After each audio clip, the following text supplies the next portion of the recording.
আসসালামু আলাইকুম। ওয়ালাইকুম আসসালাম। কে বলছেন? মিম বলছিলাম ভাইয়া।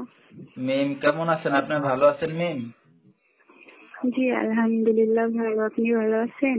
মাশাআল্লাহ, অনেক ভালো আছি। মিম, কোথা থেকে বলতেছেন? আপনার দেশের বাড়ি কোথায় মিম? আমি মাগুরা থেকে বলতেছি, আমার দেশের বাড়ি মাগুরাতেই। আচ্ছা, কে কে আছে ফ্যামিলিতে মিম? আমার ফ্যামিলিতে বলতে আমি আমার নানি মামা মামির কাছে থাকি।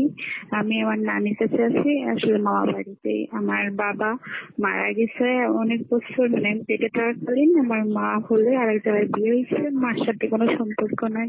এখন আপাতত নানির কাছে আছি। আচ্ছা মিম, আপনি কি করেন এখন? আমি তো এখন কিছু করতে পারতেছি না, আসলে যুবতী মেয়ে, কিছু করতে পারতেছি না। যেখানে কাজে যায় মানুষ নজর দেয়, আজে কথা বলে। এর জন্য মামা মামির দায়িত্বে চলতেছি। নানি মানে কিছু মানে শাক পাতা তুলে বিক্রি করে এতে সংসার চলতেছে। আচ্ছা ঠিক আছে, তো দর্শক শুনতে থাকুন। আজকে মিমের জীবনের গল্পগুলা ফুল ভিডিওটি দেখলে মোবাইল নাম্বার পেয়ে যাবেন, সরাসরি যোগাযোগ করতে পারবেন মিম এর সাথে।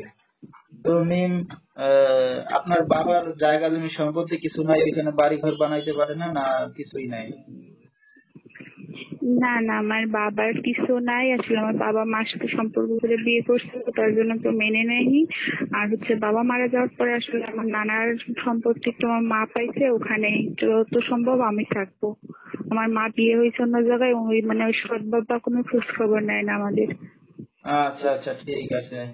তো আপনার মায়ের ঘরে কি আপনি একটাই সন্তান, না আর কোনো ভাই বোন আছে আপনার?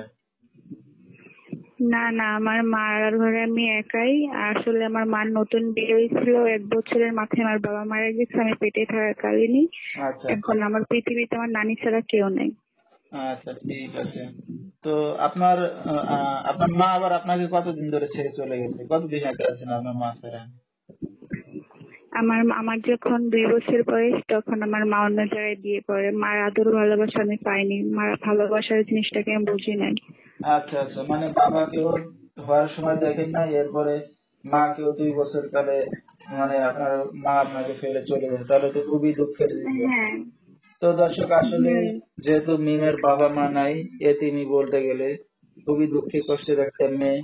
তো মিম, আপনি বর্তমানে তো কাজ বাজ করতেছেন না, বললেন যে হয়তো যুবতী মেয়ে, অনেকে অনেক দিক থেকে নজর দেয়। তো লেখাপড়া কতদূর করছেন মিম আপনি? আমি লেখাপড়া 7 পর্যন্ত করছি, আমি বেশি করতে পারি নাই। তো কাজ করি না এটা বললেও, মানে আমি কাজের সন্ধানে আছি, কিন্তু সেরকম কাজ পাচ্ছি না। মানুষ বাজে কথা বলে, যুবতী মেয়ে কেন কাজ করবা, বিয়ে করো। আসলে বিয়ে করবো যৌতুকের জন্য, তো কেউ বিয়েও করতেছে না। আচ্ছা, যৌতুক চাই, এত যৌতুক তো মুরব্বী মানুষ আমার নানি দিতেও পারবে না। মানে সব দিকে সমস্যা, একদিকে কাজ করতে গেলে সেইখানে এক সমস্যা, আবার বিয়ে শাদী করতে গেলে আবার হ্যাঁ। এখানে আরেক সমস্যা। হ্যাঁ। আচ্ছা, তো আপনার মামারা কেউ দেখে না আপনাকে? মামাদের সংসার নিয়ে মামারা ব্যস্ত, আসলে বুঝে নিত কে কারে দেখে এই যুগে। নানি ছাড়া মানে নানি মানে কচু শাক মানে শাক পাতা বেছে বেছে আমাদের দুইজনের সংসারটা চলে আপাতত। আসলে এমন একটা মানুষ চাইতেছি যে আমার জীবনটা বদলে দিবে, আমার জীবনে সুখ শান্তি এনে দেবে, ভালোবাসা দিয়ে আমাকে ভরিয়ে রাখবে। আচ্ছা আচ্ছা, যেহেতু বাবা মার ভালোবাসা পান নাই, এখন একটা হ্যাঁ। এতিমের মতো চলতেছেন, তো এখন হ্যাঁ। যেহেতু আপনাকে বিয়ে শাদী করতে চায়, যে আদর ভালোবাসা দিয়ে সারা জীবন আপনার পাশে রাখবে বা আপনাকে হ্যাঁ। আগলে রাখবে, এমন একটা মানুষ পাইলে আর কি এখন বিয়ে শাদী করে যাচ্ছেন, এই তো? জি জি। আচ্ছা, তো আপনার তো আর বিয়ে শাদী হয় না আগে পরে, এই তো? না না, কখনো না, এটা হয় নাই। ঠিক আছে। যুবতী মেয়ে।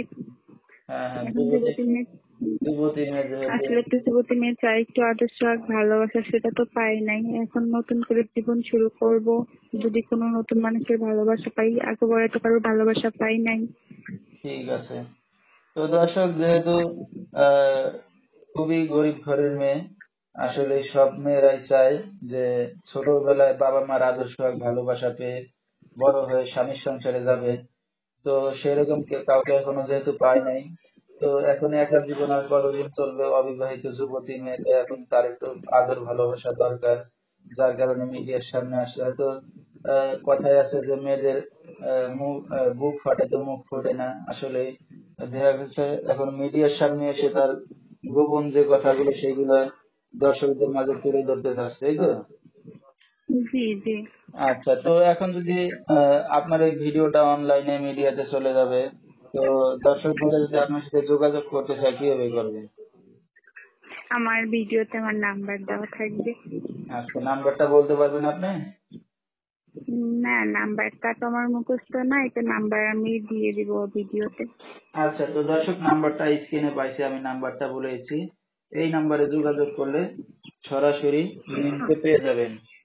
019945675551, এই নাম্বারটাই হলো মিমের। তো মিম, রাতে কি একা ঘুমান না নানির সাথেই ঘুমান? না, আমি এখন একাই ঘুমাই। আচ্ছা, তাহলে যে কোনো দর্শক ভাইদেরকে সময় দিতে পারবেন, এই তো? জি। ঠিক আছে। তো যেহেতু একটা অবিবাহিত মেয়ে, আসলে এই দর্শক কোনো কাজ বাজও করতেছে না বর্তমানে, তো সময় দিবেন তাকে, সেও আপনাদেরকে সময় দিবে, পাশে থাকার চেষ্টা করবেন। তো মিম, আমরা অনুষ্ঠানের একবারই শেষ পর্যায়ে, কিছু বলার আছে আপনাদের?